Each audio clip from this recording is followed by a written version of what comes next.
So, Ubuntu 19.10 has officially been released and we have installed it to my laptop, which will be my main device that goes out with me.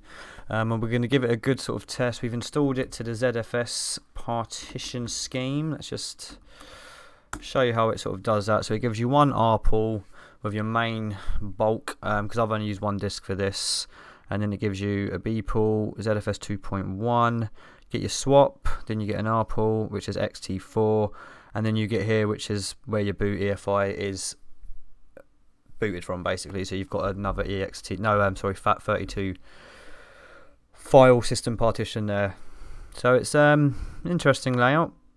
It doesn't let you do a benchmark though. I did want to see what sort of speed we were getting, but we're not able to benchmark this partition, unfortunately.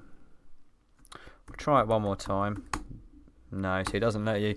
Usually on the next EXT4 partition, you can partition it with the read rate. I just don't think it lets you do a write. But that's all right. We'll find another way to do that and see what sort of speeds we get on the ZFS file system. As there's only one disk, I doubt it'll be too different to what we're used to. But there we go. So generally what I've done is I've uninstalled snapd, because I've been hearing reports of people saying that it's been installing snap packages over other packages in apt, which is not for me, and I'm not a fan of snap at all anyway. I do know that they've also removed support for Chromium in any other way apart from a snap as well, because they don't want to have to sort of maintain different versions across different distributions, releases, versions of Ubuntu.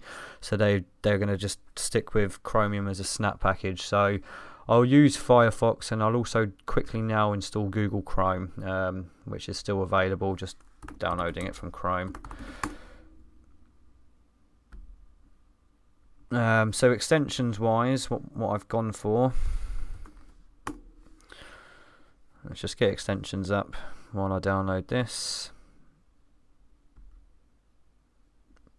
Save file. So extensions wise, we have caffeine, which is up the top there, clipboard indicator, which is this one here, so I can go through whatever I've copied and pasted, dynamic panel transparency, because I actually like it. I missed it when it was removed from 18.04 in the following releases, and 19.10 it doesn't have dynamic panel transparency, so I've enabled the extensions. Now when I maximize something, it will be dynamic, and when I don't, it's going to be transparent. And then go into a solid colour like that. What other extensions have we got here? So we've got, I don't use any of the desktop icons, so I've disabled all of those. I like to have a clean desktop without too much clutter on there. GS connect our Android, and I think that's about it for now. Appearance wise, we've just gone for the good old classic Arc and Arc Darker themes. I like Yaru icon theme, so I'm going to leave it like that. I also like Yaru theme, so I'm probably going to jump between Arc and Yaru depending on how I feel. So that's what we've got set up there. Let's quickly install Google Chrome.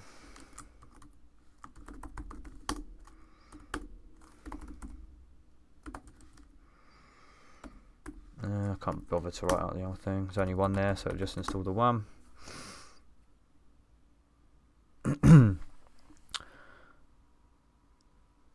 Brilliant. I don't think that had any errors there, so we don't need to fix that. There we go. So I know that's not good enough for most people that like to use Chromium. You'll have to just use a snap, I'm afraid. I'm going to just use Google Chrome as a deb, and Firefox for the most part. So there we go.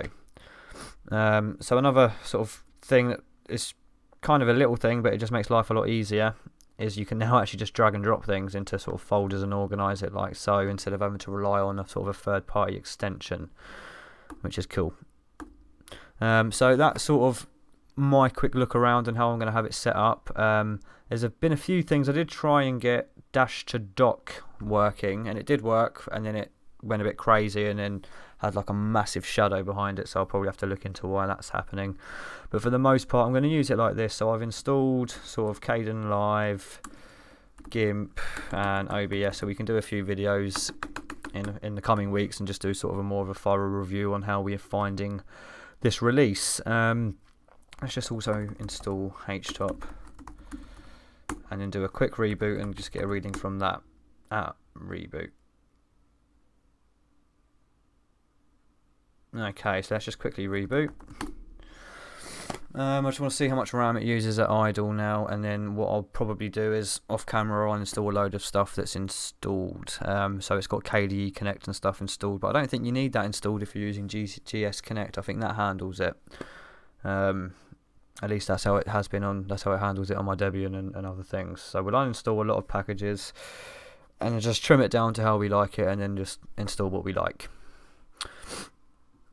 Right, and we're back.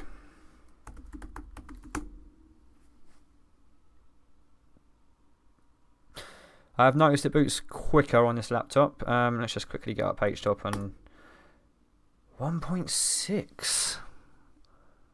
Why is that using so much then?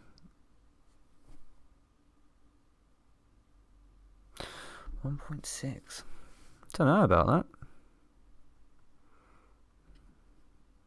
Why is this?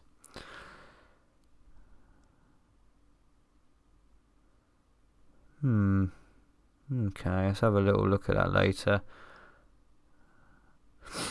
Could be better. Right, I'll leave it as that. Thank you for watching. If you enjoyed this video, please subscribe. I will do a sort of a final review on this after I've used it on this laptop for a few weeks. So keep your eyes peeled for that, and thank you for watching.